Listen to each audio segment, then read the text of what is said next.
Lucas capítulo 15. Vamos a leer allí la parábola del hijo pródigo. Amén. Lucas 15, versículo 11 en adelante. También dijo: un hombre tenía 2 hijos, y el menor de ellos dijo a su padre: Padre, dame la parte de los bienes que me corresponden, y les repartió los bienes. No muchos días después, juntándolo todo, el hijo menor se fue lejos a una provincia apartada, y allí desperdició sus bienes viviendo perdidamente. Y cuando todo lo hubo malgastado, vino una gran hambre en aquella provincia y comenzó a faltarle. Y fue y se arrimó a uno de los ciudadanos de aquella tierra, el cual le envió a su hacienda para que apacentase cerdos. Y deseaba llenar el vientre de las algarrobas que comían los cerdos, pero nadie le daba. Y volviendo en sí, dijo: ¿cuántos jornaleros en casa de mi padre tienen abundancia de pan, y yo aquí perezco de hambre? Me levantaré e iré a mi padre y le diré: Padre, he pecado contra el cielo y contra ti. Ya no soy digno de ser llamado tu hijo. Hazme como a uno de tus jornaleros. Y levantándose, vino a su padre, y cuando aún estaba lejos, lo vio a su padre y fue movido a misericordia, y corrió y se echó sobre su cuello y le besó.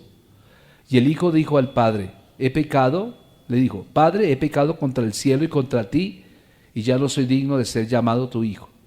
Pero el padre dijo a sus siervos: sacad el mejor vestido y vestidle, y poned el anillo en su mano y calzado en sus pies, y traed el becerro gordo y matadlo, y comamos y hagamos fiesta. Porque mi hijo era muerto y ha revivido, y se había perdido y es hallado, y comenzaron a regocijarse. Hasta ahí una parte de la historia. Ahora quiero predicar sobre la segunda parte de la historia. La segunda parte de la historia es el versículo 25 al 32. ¿Qué dice? ¿Qué sigue diciendo la historia? Y su hijo mayor estaba ¿dónde? En el campo, y cuando vino y llegó cerca de la casa, oyó la música y las danzas. Y llamando a uno de los criados, le preguntó qué era aquello. Él le dijo: tu hermano ha venido, y tu padre ha hecho matar el becerro gordo, por haberle recibido bueno y sano. Entonces se enojó y no quería entrar. Salió por tanto su padre y le rogaba que entrase. Mas él respondiendo dijo al padre: he aquí, tantos años te sirvo, no habiéndote desobedecido jamás, y nunca me has dado ni un cabrito para gozarme con mis amigos. Pero cuando vino tu hijo, que ha consumido tus bienes con rameras, has hecho matar para él el becerro gordo. Él entonces le dijo: hijo, tú siempre estás conmigo y todas mis cosas son tuyas, mas era necesario hacer fiesta y regocijarnos, porque tu hermano era muerto y ha revivido, se había perdido y es hallado. Bueno, hoy quiero predicar un tema que he titulado pecados respetables. Pecados respetables. Amén. Pecados respetables. Wow. Y todo comienza con esta historia que Jesús menciona. Es la parábola del hijo pródigo, ¿no? Que pertenece a una serie de enseñanzas que el Señor dio, y le llamamos se llama el departamento de objetos perdidos. ¿Sí? Porque usted mira Lucas 15, mire con detenimiento. La primera relato que el Señor menciona es la oveja perdida, ¿verdad? ¿Y cuántas ovejas eran? ¿Eran un total de cuántas? 100 ovejas. ¿Y cuántas se perdieron? Una se perdió. Así que el pastor cuenta el Señor que el pastor dejó 99 ovejas seguras y se fue a buscar una. Luego pasamos a un relato, que el siguiente relato es la moneda perdida. ¿Cuántas monedas eran? Eran 10 monedas, ¿cierto? Y perdió una la mujer. Resulta que ahí dejó sus 9 moneditas tranquilas y se fue a buscar su moneda. Amén. Y por último encontramos la historia del hijo pródigo, un hijo perdido. ¿Cuántos hijos eran? 2. ¿Y cuántos se perdieron? 1. Si usted mira, hay una intensidad en el relato. Comienza con 1 entre 100, 1%. Luego el siguiente relato, 1 entre 10, un 10% de pérdida. Pero llega a lo máximo, 1 entre 2, 50% de pérdida. El relato va en esa intensidad. Pero lo interesante de todo, amados hermanos, es que cuando la historia nos cuenta que regresó el pródigo, el muchacho, hay un gozo tremendo. Hay un gozo porque véase cómo se manifiesta el gozo. El papá es el que corre hacia el hijo. No es el hijo el que corre hacia el papá. El hijo venía con cara baja, avergonzado, porque realmente fue un mal hijo. Fue un pésimo hijo. Y entonces llega allí y el papá es el que corre a los brazos del hijo. Luego vemos que el papá, lleno de gozo, se hace una fiesta porque había dado por perdido al hijo. Él dijo: ya no vuelvo a ver a mi hijo más nunca. Y todos los días él tenía la esperanza y miraba al horizonte a ver en qué momento aparecía el muchacho. Y llegó el tiempo en que apareció, ¿verdad? Entonces fíjense que este hombre había perdido una bendición. En ese momento en que llega el joven y el papá lo restaura en su posición original, le da calzado, le da un anillo, ¿cierto? Precisamente matan al becerro gordo y hay una fiesta, hay una alegría, todos se alegran por el regreso del muchacho. El hermano mayor llega de su día de trabajo, llega del campo y cuando se entera de qué es la fiesta, de por qué causa es la fiesta, y le cuenta que fue que el hijo menor volvió, entonces, amados hermanos, él se rehúsa a participar de esa alegría. Por lo tanto, él se pierde ese gozo. Luego vamos a encontrar que la pregunta que vamos a hacernos es: ¿qué hizo que el hermano mayor se perdiera de ese gozo, de esa ocasión? Y es triste ver la historia, porque en realidad todos nos fijamos en el hijo pródigo, ¿no? Todos nos fijamos en ese muchacho, y cuando tú miras la historia, el joven se atrevió a decirle al papá, estando vivo: dame la herencia que me pertenece. Y si usted mira el relato, vaya conmigo a la Biblia, mire usted que dice que el hombre tenía 2 hijos, pero el menor de ellos le dijo: papá, dame la parte de los bienes que me corresponden. O sea, le está pidiendo la herencia en vida. El papá no había muerto, el papá todavía estaba con vida. Y eso era tomado, de acuerdo a la cultura semita, eso era una afrenta contra el papá, una afrenta tremenda, porque está diciendo: bueno, no me importa que tú estés vivo, necesito la plata ya, necesito los bienes en este momento. Gracias, que Dios la bendiga, hermana. Y eso fue tremendo. Resulta que la historia nos cuenta que en la cultura semita, en esa cultura de los pueblos que son de allá, de Medio Oriente, cuando ocurre un suceso como eso, todos los pobladores del lugar se compadecen del padre, sienten lástima por el padre, y ellos culturalmente hacen una vasija de barro, van y construyen una vasija de barro y la guardan para el día en que haya de volver ese joven. Cuando el joven vuelve, que volvió, entonces todos se dieron cuenta que el joven volvía. Inmediatamente todos corren a su casa a buscar la vasija de barro y salen corriendo a buscar al joven. Regularmente hacía así. Entonces, normalmente pasaría que el pueblo rodea al joven que viene en desobediencia y le dan una maldición. Y la maldición es que Dios te maldiga como tú maldijiste a tu papá. Y luego estrellan la vasija de barro, la estrellan contra el suelo y dice: y así como esta vasija, Dios te trate a ti. Una maldición tremenda. ¿Sí? Se presume que cuando Jesús contó esta historia, la gente tenía en cuenta eso. Pero la historia termina de la siguiente manera. El padre está mirando a lo lejos y ve que a lo lejos aparece su hijo. Y cuando lo ve, quien corre es el padre. Y aparentemente en ese momento todo el mundo se da cuenta y va a la casa a tratar de sacar su vasija de barro, pero el padre corre más rápido. Y cuando llega al hijo, el hijo viene con su historia. Dice: Señor, he pecado contra el cielo y contra ti, ya no merezco ser llamado tu hijo, hazme como uno de tus jornaleros. Pero no alcanzó a decirlo: he pecado contra el cielo, y el Señor le dice que lo restaura. llama a los servidores, le traen su calzado, le traen su anillo, lo vuelve a restaurar en la posición de hijo.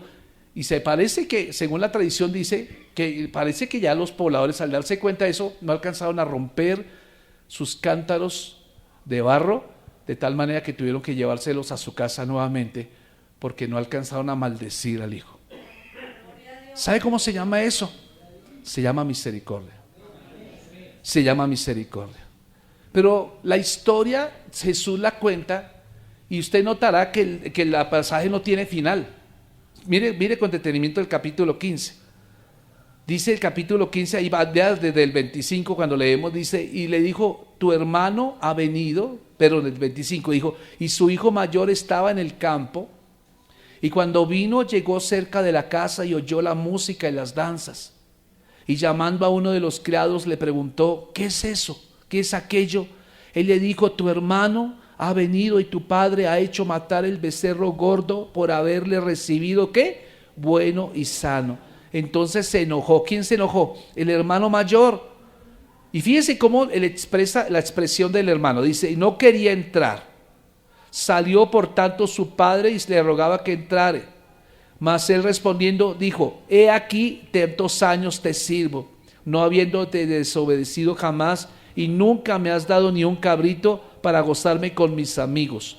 Pero cuando vino tu hijo, fíjate que no lo llama mi hermano, le llama tu hijo, le llama así. Y dice, tú siempre, dice, ¿has hecho matar? Tu hijo que ha consumido tus bienes con rameras, has hecho matar para él el becerro gordo. Él entonces le dijo, hijo, fíjese cómo el trato del padre, hijo, tú siempre estás conmigo y todas mis cosas son tuyas, mas era necesario hacer fiesta y regocijarnos porque tu hermano, ¿cómo le está diciendo el padre? Tu hermano era muerto, ha revivido, se ha perdido y es hallado. Note cómo el lenguaje del padre es un lenguaje reconciliador. El lenguaje del hijo es un lenguaje de quejabanza. Entonces, por eso yo quería que usted mirara que a veces nos puede pasar eso, a veces nos podemos identificar mucho, nos enfocamos mucho en el hijo pródigo, pero no nos enfocamos en el hijo mayor. Y la historia no tiene fin, porque el Señor interrumpe la historia ahí con el fin de que los oyentes le dieran el fin a esa historia. ¿Cómo terminaría la historia según usted? ¿Será que el hijo entró a la fiesta? ¿Será que el hijo se arrepintió? ¿Será que el hijo se fue de la casa? Según usted, ¿cómo terminaría la historia? El Señor no nos dice. Él lo deja ahí para que cada uno, según su conciencia, termine la historia. Eso es lo que hace el Señor. Eso se llama pedagogía. Y entonces vemos por lo menos 3 cosas en las cuales el hermano mayor cayó, que son 3 cosas que hacen que pierda la bendición. ¿Cuáles las 3 cosas? Vea el versículo 28, por favor. Lea conmigo el versículo 28. ¿Qué pasó con el hermano mayor? Dice, entonces se enojó y no quería entrar. Salió por tanto su padre y le rogaba que entrara. Note que cuando él llegó del trabajo, él escuchó la fiesta, él escuchó las danzas, la gente estaba feliz. Dijo, ¿qué pasa? ¿Cuál es el ruido? Allá le pregunto a uno de los siervos qué es lo que está ocurriendo. ¿Sí ve? Algunos que en el versículo 26 le pregunta, y fíjense cómo el criado en el versículo 27 le cuenta. ¿Cómo le cuenta? Dice, tu hermano ha venido y tu padre ha hecho matar el becerro gordo por haberle recibido bueno y sano. Wow, este hombre era un incendiario. Él lo envenenó, ¿sí? ¿Qué tenía que meter ahí el becerro gordo? Simplemente diga, no es que tu papá, llegó tu hermano y tu papá está feliz y hizo una fiesta por recibirle, bueno, pero le enfatizó el becerro gordo. ¿Sí o no? Le enfatizó, fue el becerro gordo. Entonces, ¿qué fue lo que estaba pensando el hermano mayor? Él pensó, no en el hermano, sino pensó en el becerro. Ese becerro lo tenía preparado para diciembre preciso y tenía que comerse el becerro con este sinvergüenza que ha lapidado los bienes con prostitutas malvividamente. Ese es como el tema del hombre, y cuando uno lo escucha pareciera como que es justo lo que él está diciendo, pero no es justo lo que está diciendo, porque él está anteponiendo algo material sobre la vida de una persona, sobre su propio hermano. Y note que él le dice, este tu hijo, no dice mi hermano, este tu hijo. Pero el padre luego le dice, tu hermano ha venido sano y salvo. O sea, es esto. Ahora, ¿cuál es el problema acá? El primer problema que notamos en este hermano mayor es que tuvo el pecado de un espíritu negativo. El pecado de un espíritu negativo, el pecado de un espíritu criticón y quejumbroso. ¿De dónde sale eso, mi amado hermano? Vea que el hombre era juicioso. Él estaba trabajando, efectivamente estaba siendo productivo. Pero hay algo que nosotros podemos aprender de esto, y es que nosotros también podemos estar sirviendo en la iglesia, podemos ser buenos padres, podemos ser buenas mamás, podemos ser buenos hijos, podemos ser buenos empleados, no hay ninguna queja, pero ojo con lo que hacemos, porque si usted hace las cosas por esperar una recompensa y no lo hace de corazón, entonces usted va a desarrollar un espíritu negativo, un espíritu criticón, un espíritu quejumbroso. Fíjese que hoy en día una de las principales evidencias de nuestra necesidad es, fíjense, es nuestro negativismo, ¿cierto? Siempre nos estamos quejando de todo. Siempre estamos rezongando, siempre nos estamos quejando. Y fíjense qué diferentes somos de los primeros santos. Por ejemplo, si usted mira la vida de Pablo nos cuenta la Biblia que Pablo podía alabar en una prisión, ¿cierto? Y estaba allí en una situación difícil, quizás con hambre, con dolor, con todo lo que usted puede imaginarse, lo que le puede pasar a una persona, mas sin embargo usted va a encontrar que Pablo alababa al Señor, no tenía un espíritu de quejabanza, nunca estaba quejándose diciendo, qué vida tan triste la que llevo yo. No, él estaba alabando. Pero ¿qué hacemos nosotros? Nosotros podemos estar bien económicamente hablando, mas sin embargo nos enfurruñamos, ¿sí?, cuando estamos aún estando bien. Nos quejamos porque el tinto está frío. Bueno, vamos a probarlo. Está bueno, ¿cierto? Nos quejamos porque no hay ají para echarle a la empanada. Nos quejamos porque lavamos el carro y preciso le dio por llover. ¿No le ha pasado? Nos quejamos de todo, nos quejamos. Nos pasamos la vida quejándonos. Pero ¿cuántos de ustedes saben que el Señor dice en Romanos 12:2, no os conforméis a este siglo, sino transformaos por medio de la renovación de vuestro entendimiento para que comprobéis cuál es la buena voluntad de Dios, agradable y perfecta? El Señor dice, el mundo se caracteriza por su queja, el mundo se caracteriza por su negativismo, el mundo se queja, el mundo se caracteriza por ser así. Pero tú no, porque a partir de que tú entregaste tu vida a mí, tú eres una nueva criatura. Yo no te di a ti las características de ser una persona quejumbrosa.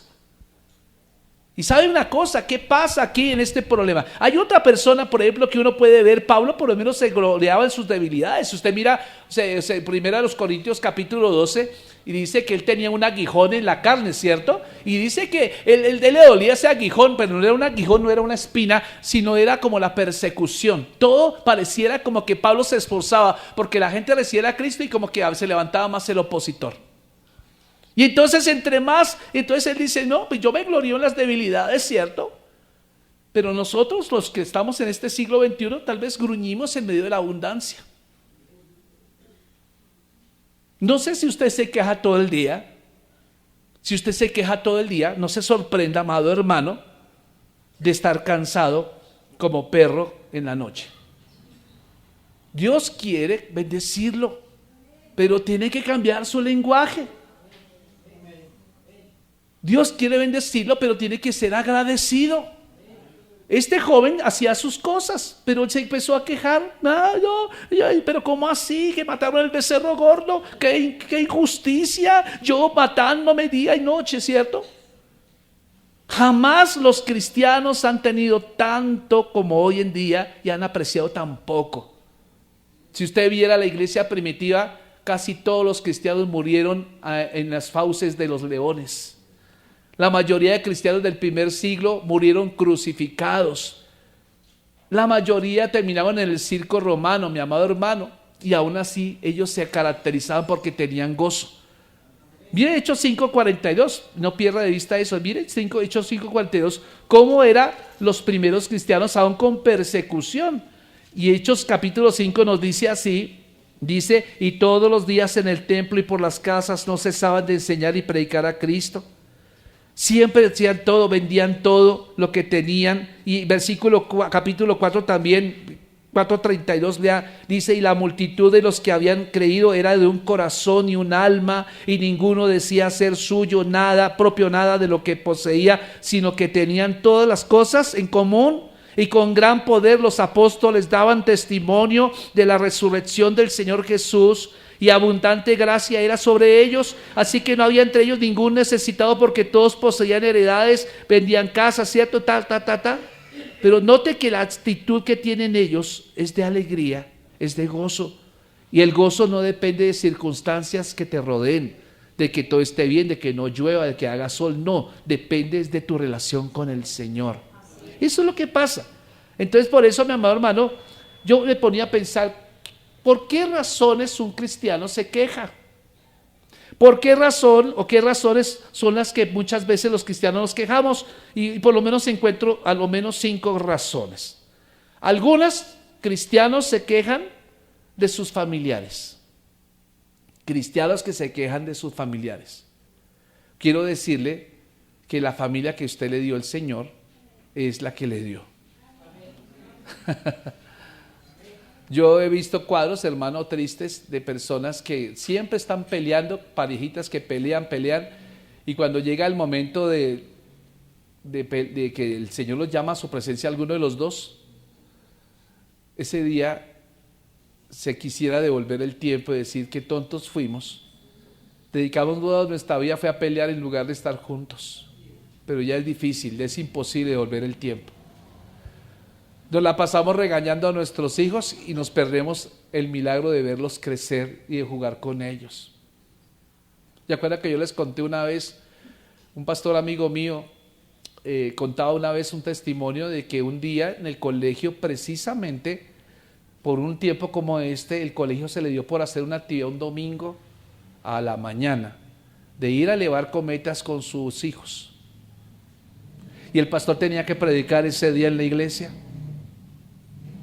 ¿Sabe qué hizo el pastor? El pastor delegó su predicación y le dijo, voy a ir con mi hijo a elevar cometa. Él se fue y compartió con él. Su hijo ya es grande hoy en día, ya es casado. Pero el hijo nunca olvida eso, que el día, un domingo él salió, pues no salía todos los domingos, ¿no? Pero eso fue un día especial que tenía que estar el papá ahí. No estoy alentando a que ustedes ahora vayan a elevar cometa todos los domingos. Ahorita me malinterpretan, pero ese día él decidió ir con el hijo, porque hay un tiempo que no se puede reversar. Es una oportunidad que se da solamente una vez en la vida y después ya no se puede volver a repetir. Si usted perdió una oportunidad de estar con su familia, de estar con ellos, de compartir con ellos, no piense que el día de mañana se va a volver a repetir. No se repite igual, porque ya no es de la misma edad, ya no son las mismas fuerzas, ya no es lo mismo.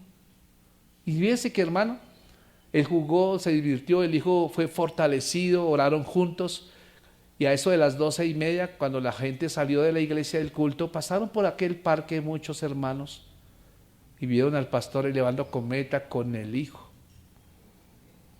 Esos hermanos se dijeron, pastor, nosotros en culto y usted aquí elevando cometa.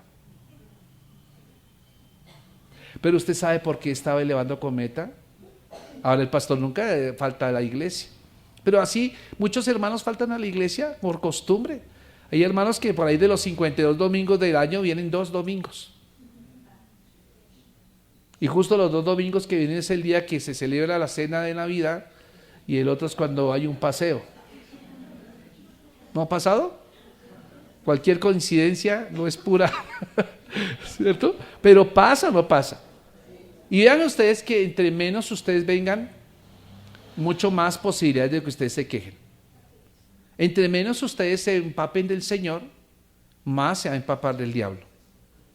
En últimas, el propósito del diablo es que usted y yo nos quejemos, que siempre estemos maldiciendo, que siempre estemos negativos, porque esa es la forma en que el diablo toma derecho legal sobre sus vidas. Y cuando el diablo dice, mira, es que fulanito se la pasa quejándose y él me ha dado un derecho legal a mí, por tanto tengo todo el derecho a oprimirlo. ¿Cuánto derecho legal le hemos dado con nuestra boca al diablo? Es tiempo de romper todo ese derecho legal que le hemos dado y cambia tu negativismo, cámbialo por alabanza. Este fue el problema de este hombre. Algunos se quejan, algunos cristianos se quejan de sus empleos. Le piden al Señor, ay pastor, pastora, le pido que me ayude a orar por un empleo. Oramos, le apoyamos en oración, Dios le concede el empleo y no pasa ni un mes, ya se está quejando del jefe. Ya está hablando mal del puesto que le correspondió. Y que dígame, alguna persona que me diga, ¿qué trabajo no hay un gaje? Todos los trabajos tienen gajes. Todos, que no hay ni un solo trabajo que no tenga una. Si no tuviera complicaciones, pues usted no sería necesario en ese trabajo. Y a mí me pasó una ocasión, yo les decía a ustedes que cuando yo estaba en el ramo, a mí me tocaba, me pusieron una cantidad de clientes que esos que se catalogan chichipatos. Esas hermanos chichipatos, esos clientes chichipaticos. Y yo en ese tiempo yo vendía chocorramos y vendía galas. Las galas venían en 7 sabores, muy deliciosas. Y claro, la idea es que cada cliente por lo menos dejara una por sabor. O 2, ¿cierto? Para llenar su vitrinita, tener ahí disponibilidad. Pero los clientes chichipatos me decían, ¿será que no me puede vender 2 galas y que estén todos los sabores en las 2 galas? Yo le decía, y pase por la tarde, que yo le pago en la tarde. Por la tarde, y usted imagine, estoy por allá bien lejos y devolver por usted. Y siempre me devolvían producto mojoso. Decían, estas galas salieron malas, entonces me tocaba tras derecho cambiarles. Y cuando no le hacía el favor, efectivamente llamaban a la empresa, no me quieren atender bien. El jefe, luego llegaba yo al trabajo y me llegaba severa vaciada. ¿Qué pasó con el cliente? ¿Está llamando? Entonces yo ya empecé a mirarlo con los ojos de sospecha. Voy a donde ese cliente mamón. ¿Qué quiere dejar? ¿Qué quiere dejar? Un día me soñé y parece que el Señor me habló en ese sueño, me dijo, Josecito, tienes que aprender a ser agradecido, porque si todos los clientes fueran tan buenos, pues tú sobras, porque simplemente hacen telemercadeo y les mandan el producto a domicilio, pero tu trabajo es tratar con esa gente. Yo dije, Señor, gracias por atender, Señor. Y al otro día me levanté y fui a donde el cliente. Hola, cliente lindo, ¿cómo estás? ¿Cómo estás? ¿Qué me vas a dejar hoy? Y fíjese que cambió mi actitud. Y al cambiar mi actitud, cambió la actitud del cliente. Y el cliente empezó a verme con otros ojos y me dijo, no, pues déjeme las 12 galas, aprovechemos. Y el tipo empezó a promocionar el producto. Vea, esto pasa muchas veces. Cuando tú tienes un espíritu negativo, bajas la productividad. Cuando tú bajas, entonces yo quiero decirte, si tú eres un hijo de Dios, donde Dios te puso, tú eres luz. Y allí donde Dios te puso, tú tienes que resplandecer y ser el más productivo de todos los que están ahí. Que la gente sepa que tú eres un cristiano y que los cristianos son productivos. Hay gente, mi amado hermano, como le digo, se queja también, gruñen por el clima. Están gruñendo por el clima, que hizo sol, que hizo, ay no, es mucho sol. Cuando estaba el fenómeno, ay no, esto es mucho calor, ahora qué hacemos, ay, ojalá llueva, no sé qué. Ahora el Señor les mandó lluvia, ay, qué llovedera tan mamona, esto y lo otro. Sí, pasamos quejándonos, nada nos tiene contentos. Y criticamos al pueblo de Israel que salió de Egipto. Se quejaban porque no tenían agua, se quejaban porque no tenían comida, se quejaban porque en Egipto comían mejor, Dios les daba gusto en todo y se seguían quejando.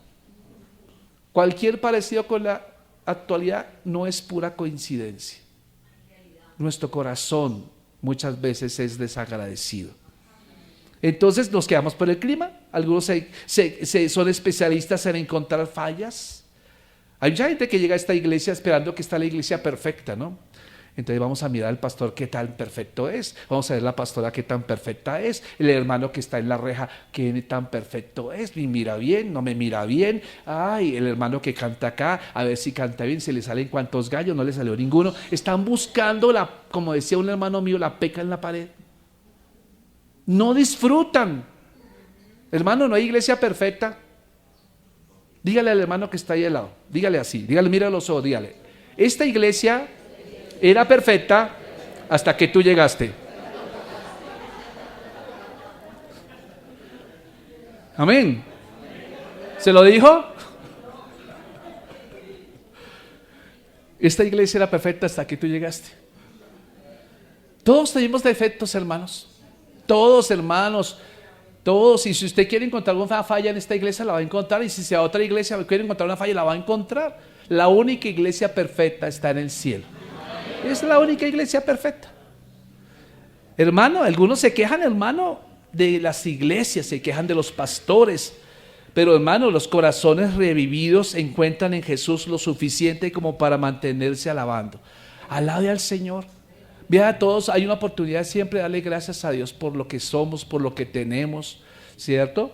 De pronto hoy no pudo comer lo que usted quería comer, pero comió otra cosa, de pronto que le gusta, pero tuvo que comer. ¿Cuántas personas quisieran comer lo que usted comió? Así como la mamá que le dice a uno cuando no se toma la sopa, uno dice, pero mijo, tómese la sopa. Mire cuántos niños en África aguantando hambre, ¿cierto?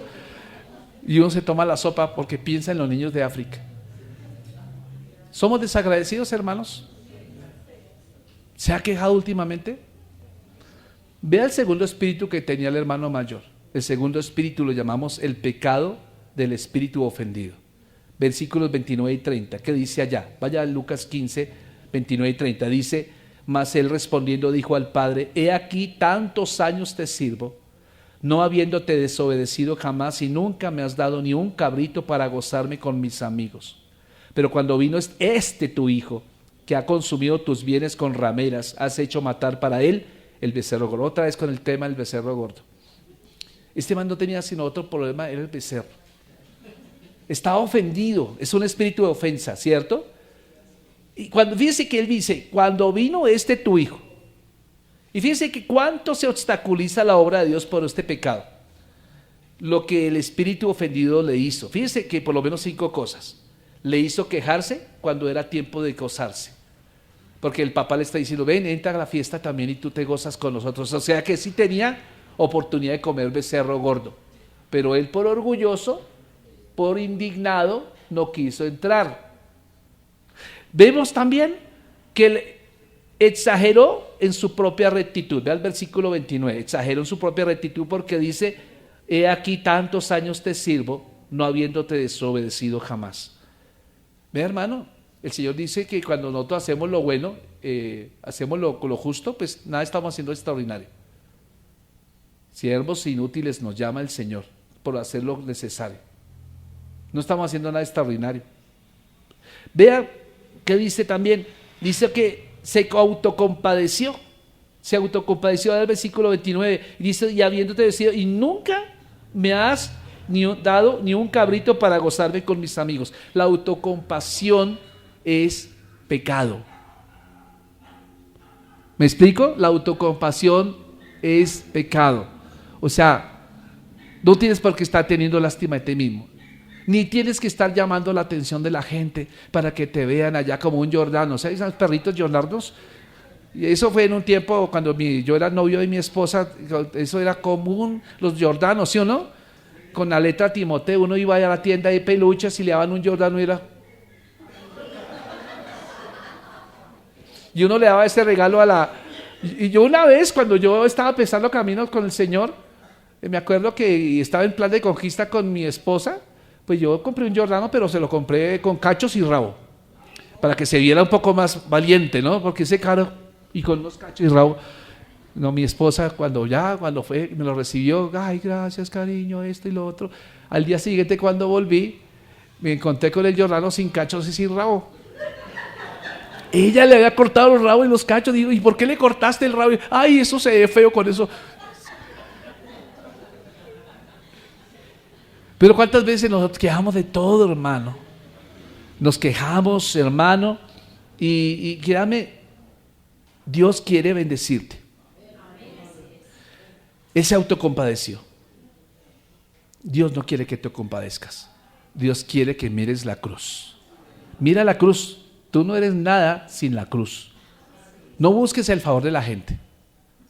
No busques quedar bien con la gente, porque la gente no vas a quedar bien con la gente. A alguna persona tú le caes gordo y eso no lo puedes cambiar. ¿Me entiende? Si Jesús le cayó más a de uno gordo, ¿será que nosotros le caeríamos gordo a más de uno? Entonces, ¿para qué te preocupas por tratar de impresionar a gente que tú no le importas? Preocúpate por quedar bien con el Señor. La gente hoy en día está estresada por quedar bien con el uno, con el otro. Sí, no, lo importante es Dios. Si tú quedas bien con Dios, vas a quedar bien con los que son de Dios. ¿Qué vemos acá también? Vean, exageró los pecados del otro. Vean el versículo 30. Pero cuando vino tu hijo, que ha consumido tus bienes con rameras, has hecho matar para él el becerro gordo. Fíjese que dijo rameras. ¿Acaso él estaba por allá para ver que si estuvo con rameras? El texto no nos dice que él estuvo con rameras, no sé, tal vez estuvo simplemente de juerga, pero con rameras el tipo fue más allá. Entonces exageró el tema del pecado del otro, y vean qué más hizo. ¿Qué más hizo? Le hizo olvidarse de todo lo que tenía como hijo de su padre. Ve al versículo 31. Y él entonces, el padre le dijo: hijo, tú siempre has estado conmigo y todas mis cosas son tuyas. Y eso es lo mismo que dice el Señor: todas las cosas del Padre son tuyas. Si tú no las disfrutas, no es mi problema. La nevera está ahí disponible. Si tienes hambre, no es mi problema. ¿Quién te está impidiendo ir a la nevera? Como decía mi mamá, no, mi mamá, la abuelita, le decía a uno: tengo hambre, mamá, allá hay sopa. ¿Sí o no? Uno esperando que le gastaran un helado. ¿Y qué decía la mamá? Allá hay sopa. Sírvase, mijo. Tengo sed, allá hay agua de panela. Igual dice el Señor, ahí está, pero el Señor no nos tiene ni sopa ni agua de panela. Él nos tiene las mejores riquezas. O sea, el becerro gordo lo podía haber matado el hijo mayor cuando quisiera. ¿Pero por qué no lo hizo? Porque se quería hacer el digno. Hermano, eso es una falsa religiosidad, es una falsa espiritualidad, eso se llama religiosidad. Usted tiene que disfrutar la presencia del Padre. Amén. Fíjense que no es de sorprenderse que las cosas no son como debieran ser.